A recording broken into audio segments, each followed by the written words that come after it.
Was Gamescom actually cooler than E3 this year? I'm GhostRobo, and let's find out. So the big German show has come to a close, the dust has settled, and boy, Microsoft and Sony unveiled some really cool stuff. I just really liked the charm that came out of the games unveiled at this show. E3 was definitely a big one this year, and all three platform holders had a lot of good stuff, as well as most of the third-party publishers, but just, I don't know, something really got me about Gamescom. I thought they did a nice job of presenting some really interesting games that appealed to me, and it was a cool show, and I'm excited to discuss it with you. All the dust is settled. We've gotten much more clear on many facts, Tomb Raider, and it should be a good time, so let's dive in. It was a really interesting experience for me because I'm used to watching these things live, and when you are part of an E3 press conference, when you witness that whole whiz-bang affair happening in front of your very own eyes, you can get caught up quite easily in a lot of the hype, in a lot of the presentation flair, and a lot of the fluff, and sometimes your opinion is shifted based on who put on the better show rather than who had the better meat and potatoes actual announcements. But for Gamescom, I read everything post, I read everything at night, I looked at it just like the straight up news announcements that they were. Here's what was announced, here are the trailers, boom, boom, done. I've been out of town, so I couldn't watch a live stream, there was no live blog action happening, and it was interesting to just distill everything down to the pure facts and figures of what PlayStation and Xbox had up to offer. Nintendo doesn't have a big role at this show, although I heard a cool rumor that there's a big remake coming in 2015 from Nintendo. People are hypothesizing maybe Mario Galaxy. I would really like to see that. Mario Sunshine, Mario 64, that's an interesting thought. That game, I don't know that it would weather well after all these years, but I think it would be really fun to see it in updated visuals. Anyways, back to the big stuff from Gamescom. I'm going to start with Microsoft because they had the game that impressed me the most. Quantum Break looks fantastic. I love the direction that one is going.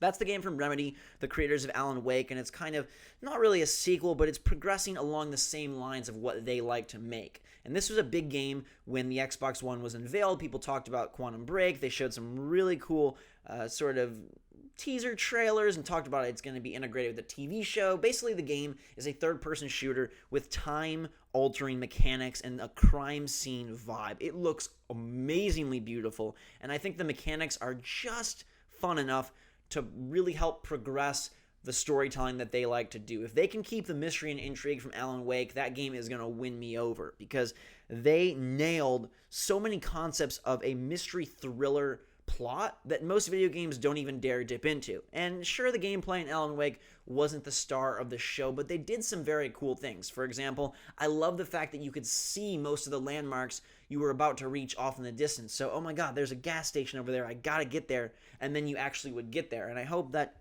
Quantum Break can bring in some of those cool world-building stuff and things that Alan Wake did. And it looks like they're building a very massive world. I noticed that the scale is quite immense. The 8-minute demo showed your main character going through some battles, and he has these time powers. It looks like he can basically run super fast, speed up time. He can slow down time and fire a bunch of bullets and then unleash them. And a cool implication of that was slowing down a burning car and then letting it go so it would blow up at the proper moment.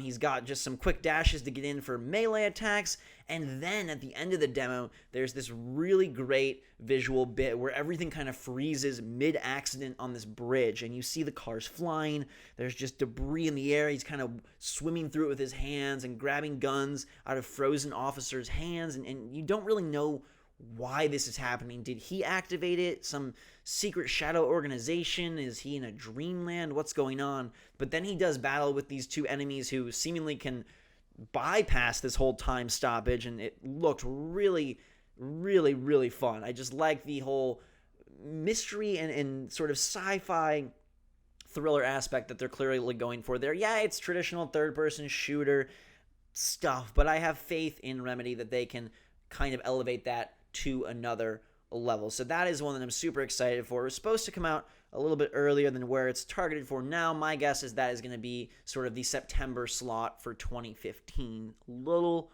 bit of a long ways to go, but I am so hyped for that. I think it looks incredible, and it's probably my most anticipated game. There's a lot of games at this show that really could have vied for that spot We got to talk about the big one, which is Tomb Raider, Rise of the Tomb Raider. This has been a fiasco beyond any sense of my belief. I could not believe how much outrage there was. And let me level with you and tell you why. Exclusives are very good for systems, and sure, it's frustrating to find out that one of your favorite franchises is no longer available on the platform you expected it to be coming out for, but exclusives are very good. This is not the PC market. Every box should not be the same. If they are, then it's the one console future, and I don't really like that. I think it's exciting to have competition. It forces these companies to put their best foot forward, to make big moves, to take bold risks, to really go all out on a franchise, on a game, on a promo, on a holiday lineup. You know, if you don't have exclusives, everyone's just carrying Call of Duty Advanced Warfare and Assassin's Creed Unity and Batman. It becomes a little bit dull, and you wonder, why do these boxes even exist? What's the point if they're just merely different controllers? Parity is becoming closer and closer. Sure, the PS4 looks a little bit better than the Xbox One. Sure, the whole resolution, blah, blah, blah. But what besides that? They're just different interfaces and different controllers unless they have different games. And so I like exclusives. And some people will say, but Ghost, this is not a first-party title. It's actually a third-party title, and it sucks that they're buying them out. But from what we've come to know in the last couple of days, first off, this is going to be a timed exclusive. No idea what that window is. 3 months, 6 months, 5 years, I don't know.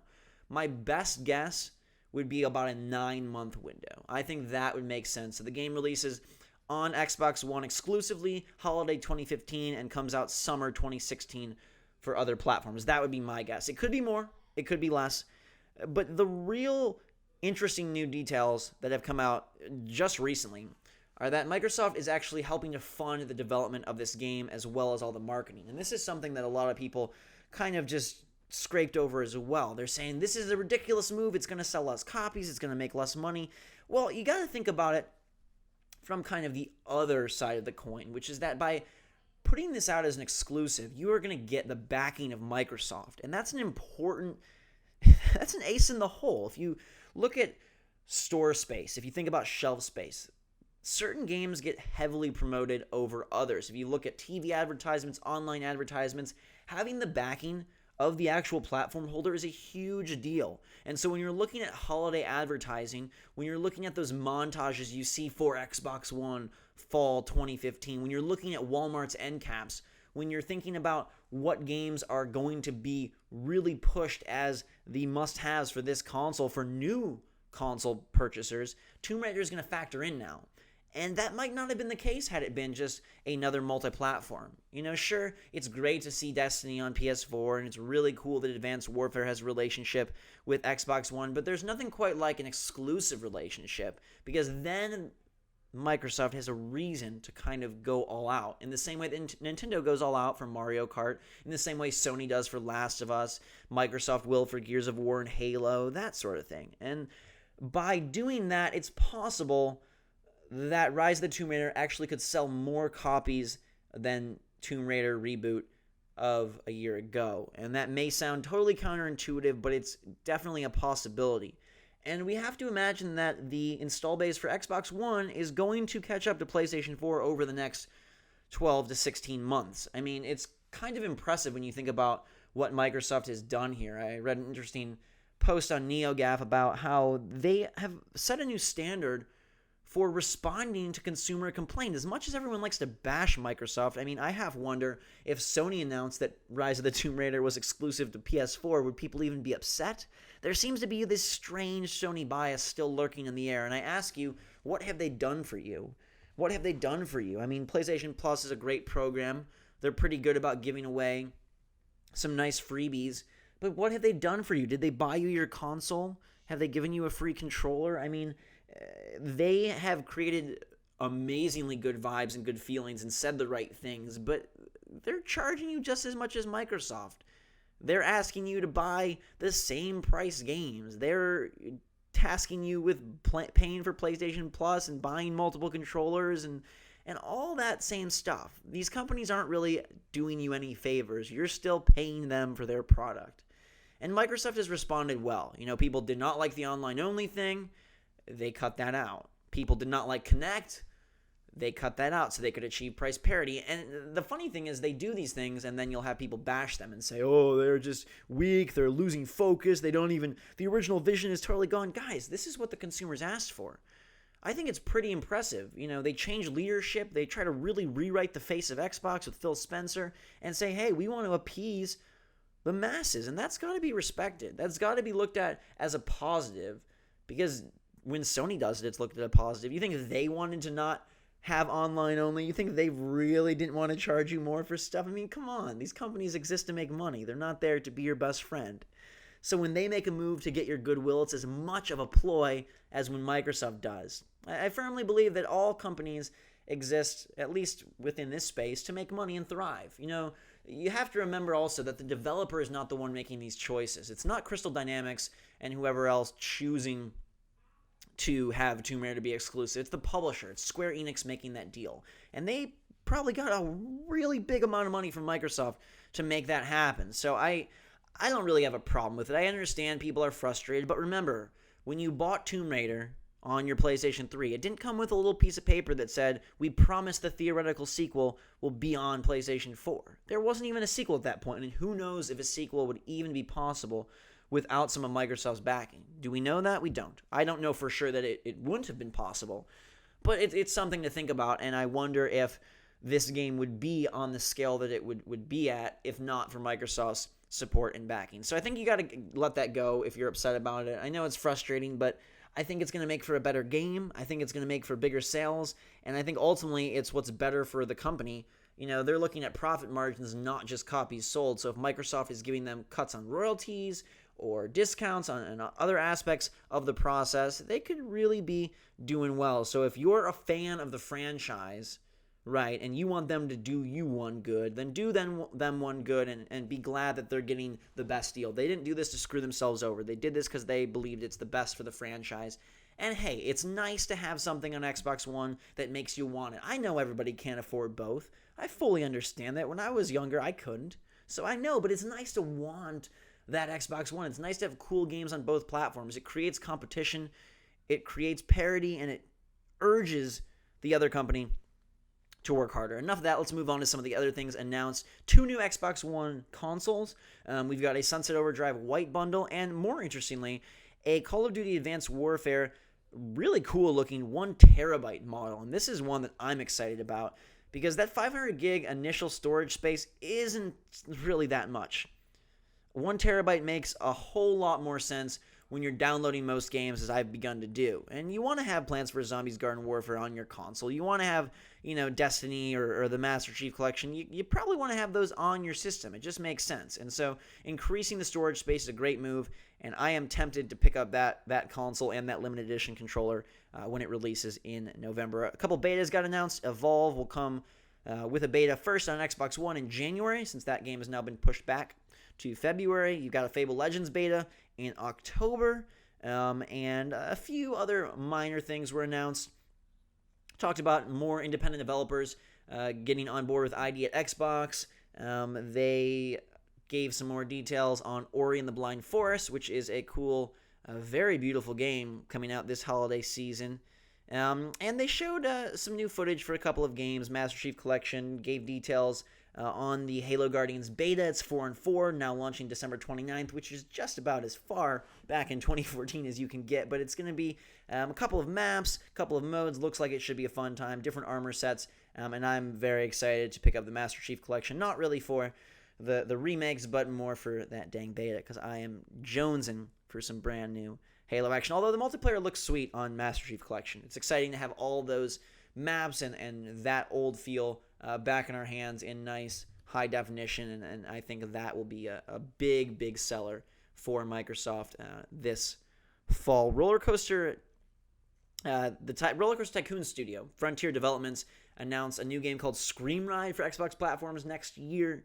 Some interesting stuff, just some fun announcements. I thought that this was a nice show because most of the games were more appealing than just the traditional yearly franchises. A focus on Sunset, a focus on games like Evolve and Tomb Raider and Fable Legends, and Quantum Break is pretty sexy. I'm very excited for that one. But not to be outdone, Sony had a really nice lineup as well. I will say, though, before we get into what they announced, they're an interesting ordeal. I feel like they're still missing that AAA showstopper.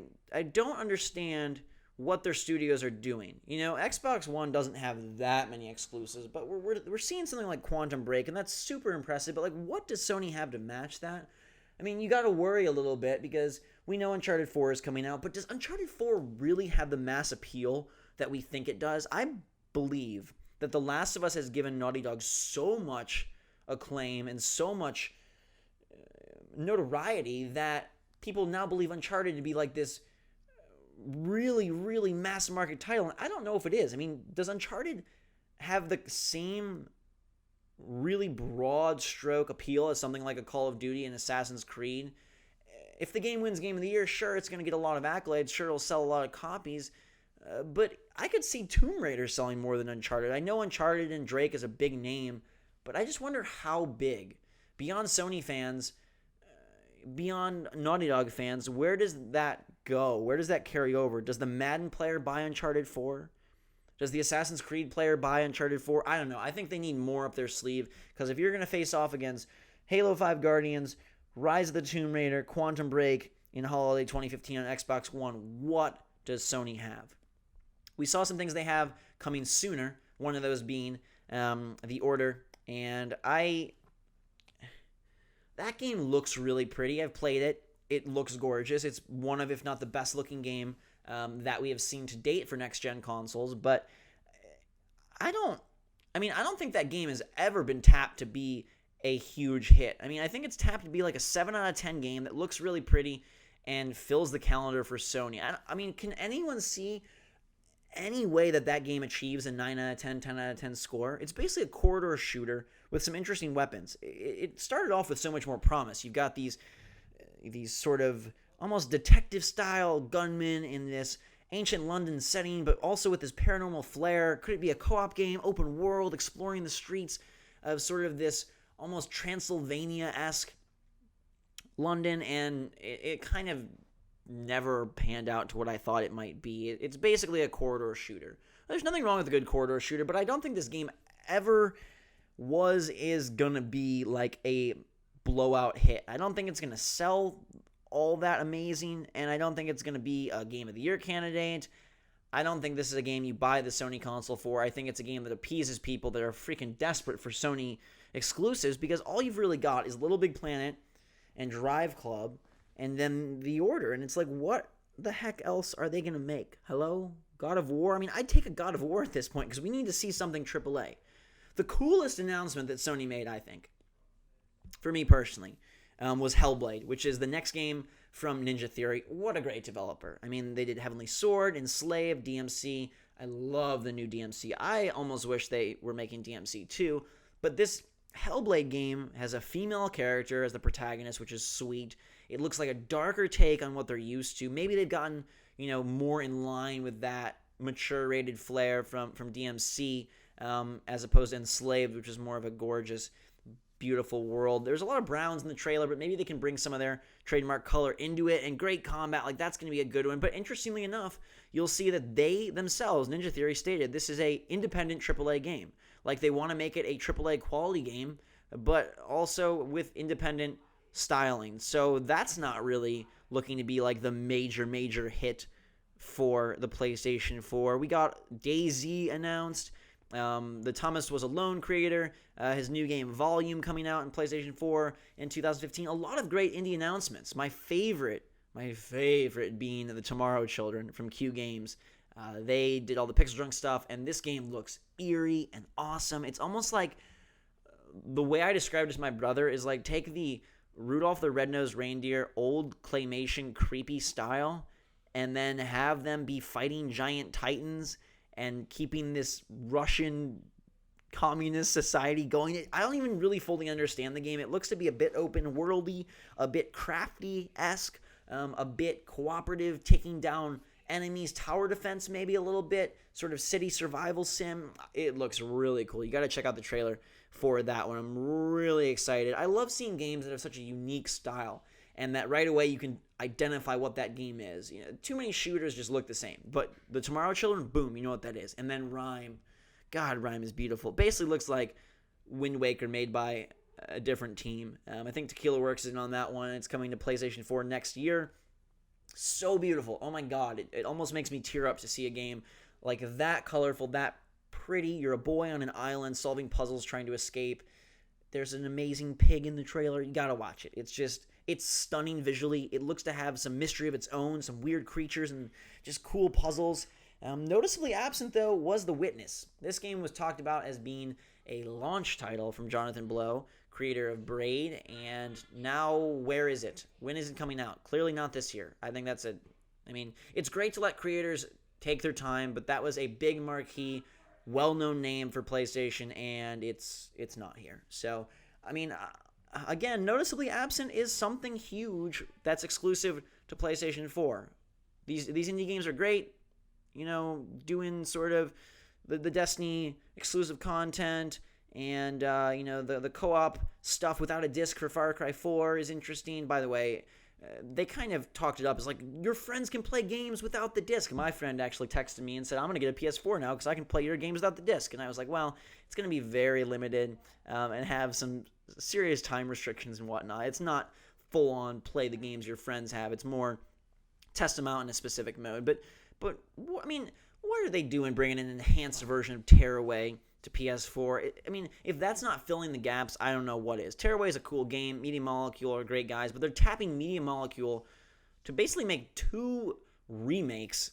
A Little Big Planet 3 I know is new, but that game has been done, and it's not going to have anything earth-shattering in its 3rd installment.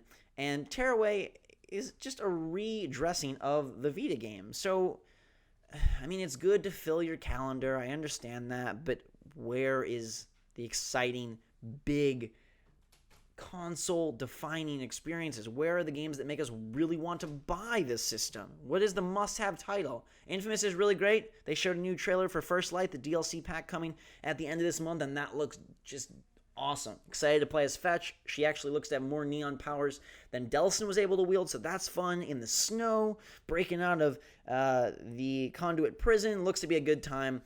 But what are the defining titles for this system? The Last of Us Remastered? Come on. It's a brand new console. It's a brand new generation. And the best game on the system is a remake of a game that came out last year. There was some other cool announcements, though, from Sony.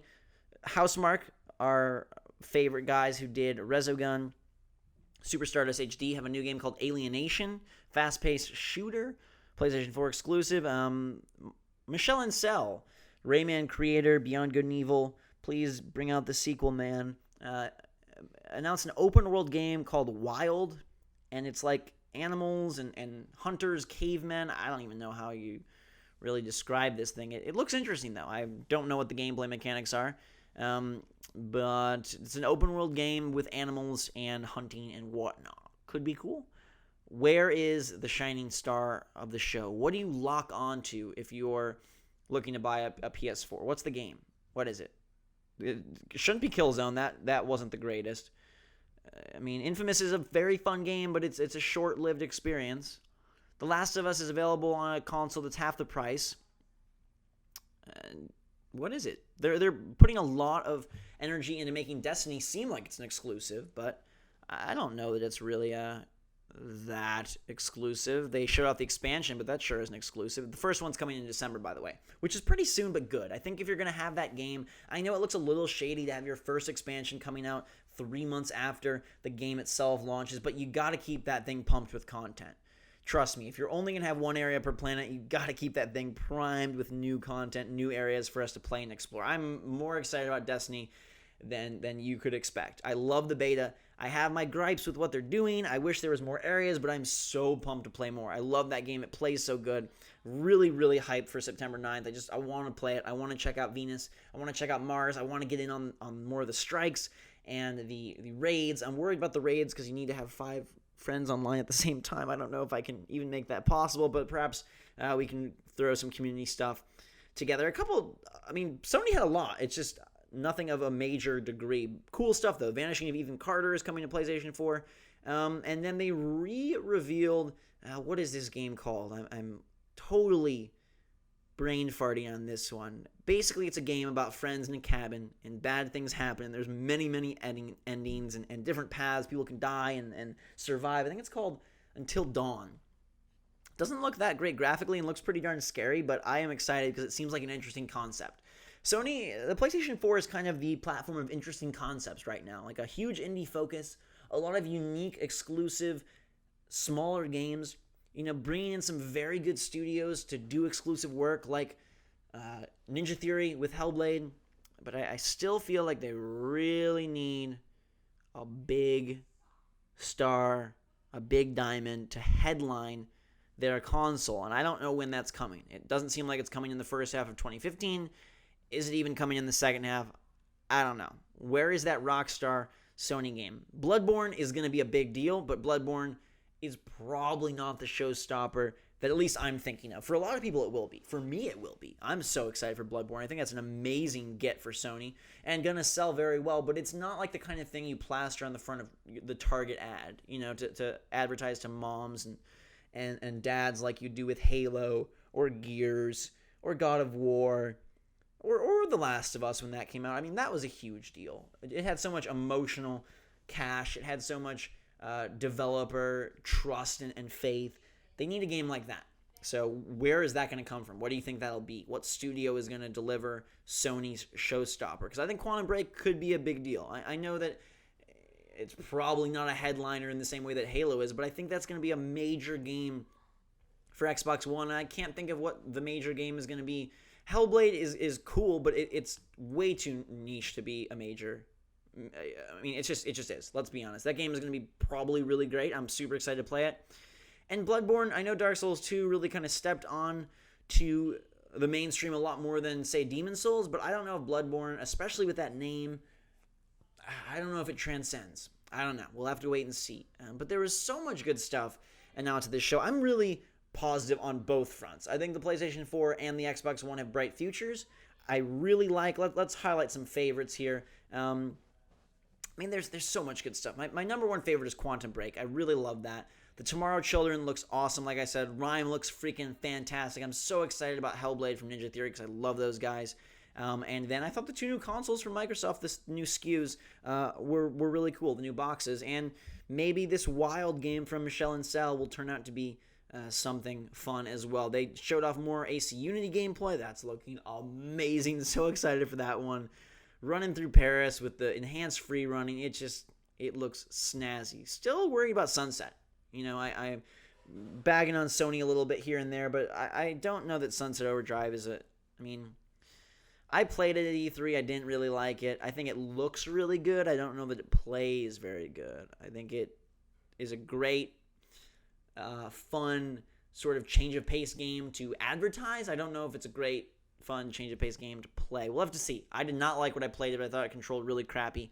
And Insomniac kind of missed the mark last time with Fuse, so they're going to really have to win me over with this new one. But the state of the two consoles is interesting. I think people think that Sony is so far ahead. They announced they've sold 10 million units, which is super impressive. Kudos to them. They're doing great. I love both systems. Trust me. I love them both. I play them both. And I still probably prefer PS4. Even though I'm very worried about their AAA sort of marquee future, I am getting Destiny on PS4 first, and I get most of my games on PS4 first. Some stuff like Evolve I'll play on Xbox One first. Advanced Warfare I'll play on Xbox One. But it's interesting to see how these guys battle out and how sort of the new battle will take shape over the next year, because now that they are both $400, now that Kinect has been removed, now that they're both doing sort of the free game thing, Microsoft trying to get on board, slower than Sony, but trying. They both are courting some interesting indies. They both are starting to announce more things for the future. 2015 is looking to be fantastic. It's going to be a fun year, and I hope that we get amazing experiences from both, and I hope that we get cool exclusives from both, because exclusives definitely drive a better game industry. They really do. And it's not about one box does everything. I use this stupid analogy that like a microwave can't cool things and a fridge can't heat things. Every box shouldn't be able to do everything. Sure, that'd be nice for us. It'd be cheaper. But it's really not the fact of the matter. It's really not the way things work. And it just makes sense to have differentiators. Otherwise, well, why are there even 2 boxes? Why? Why not just have one at that point? If you want a PC, you can get a PC. But I think what makes consoles special and memorable are a lot of their exclusives.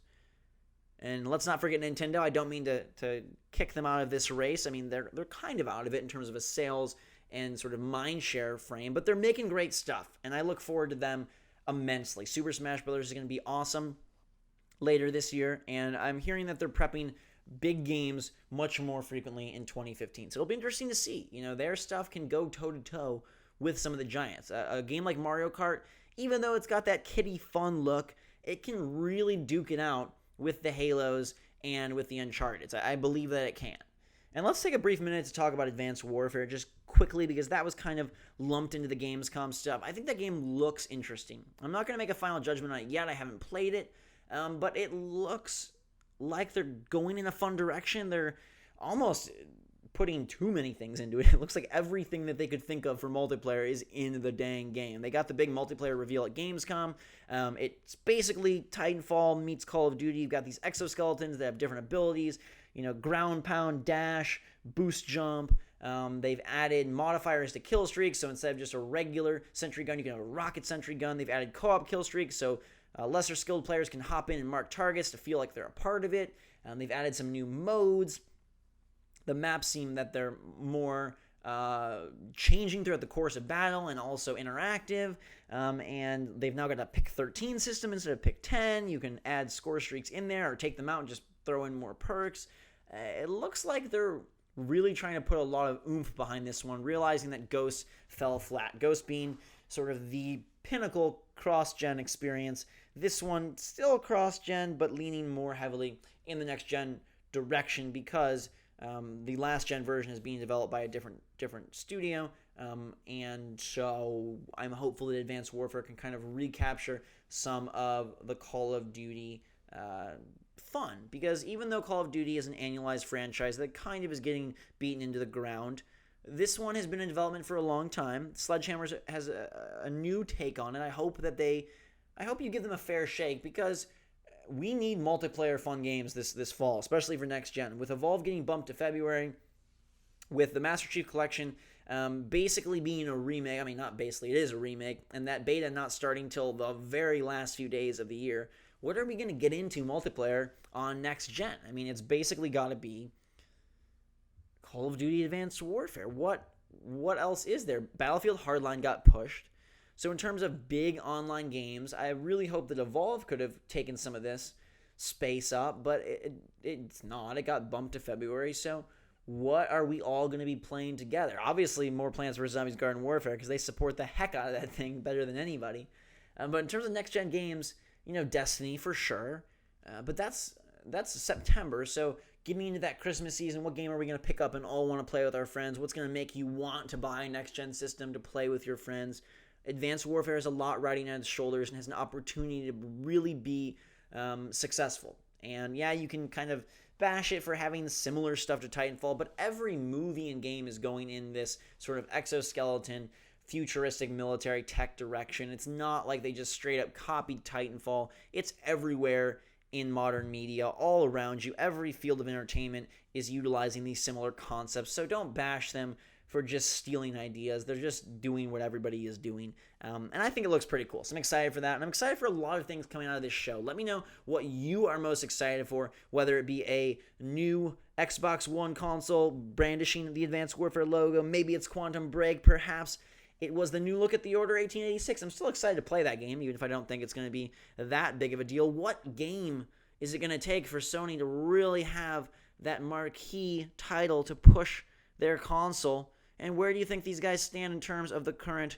console battle royale? I hate to say console war because that makes it sound so serious, and I don't really want to encourage the fanboys, but they are duking it out, and they are working for market share, and I think it's going to be getting closer than you might expect. So Gamescom was a huge success. I think in some ways a cooler show than E3, not a bigger show, because there was less announcements, of course, but we didn't even touch on some of the things. BioWare revealed their new Shadow Realm game, and a few others as well. But the big stuff came from Microsoft and Sony and it was a fun time. Really appealed to me and my sensibilities. The trailers for Quantum Break and Rime and Tomorrow Children and Hellblade just made me excited to be a gamer, and I hope it did the same for you as well. Last thing I'll touch on before we wrap up here, another demo of Metal Gear Solid 5, The Phantom Pain was shown. This is becoming the Phantom Gain because they don't have a release date. Like, at a certain point, you blow all your goodwill and hype if you just show it and show it and show it and show it and show it and show it with no end in sight. There's no end in sight. We've heard rumors that it's coming out early to mid 2015, but tell us, please. I can't keep my enthusiasm elevated for like 16 different conventions all back to back to back. Like, at a certain point, you have to blow out the game, show us what it's all about, and tell us when it's coming out. I know that locking down a release date is tough, and you don't want to do it. Otherwise, you're going to upset the fans even more. But at a certain point, man, you can't just keep showing these same bits over and over again and just riding on the coattails of nostalgia for a franchise that needs to deliver a solid performance, I think, to maintain its status as a major franchise. Is MGS even still a major franchise? I feel like it's dipped itself down a couple of tiers. Oh, I forgot to mention new Silent Hill from Kojima. Supposed to scare you so bad that your pants fly off or something. I don't know. I'm not one for horror, so that sounds awful, but a lot of people are excited about it. And I think Tomb Raider is going to be okay. It's a time exclusive. Sure, it sucks.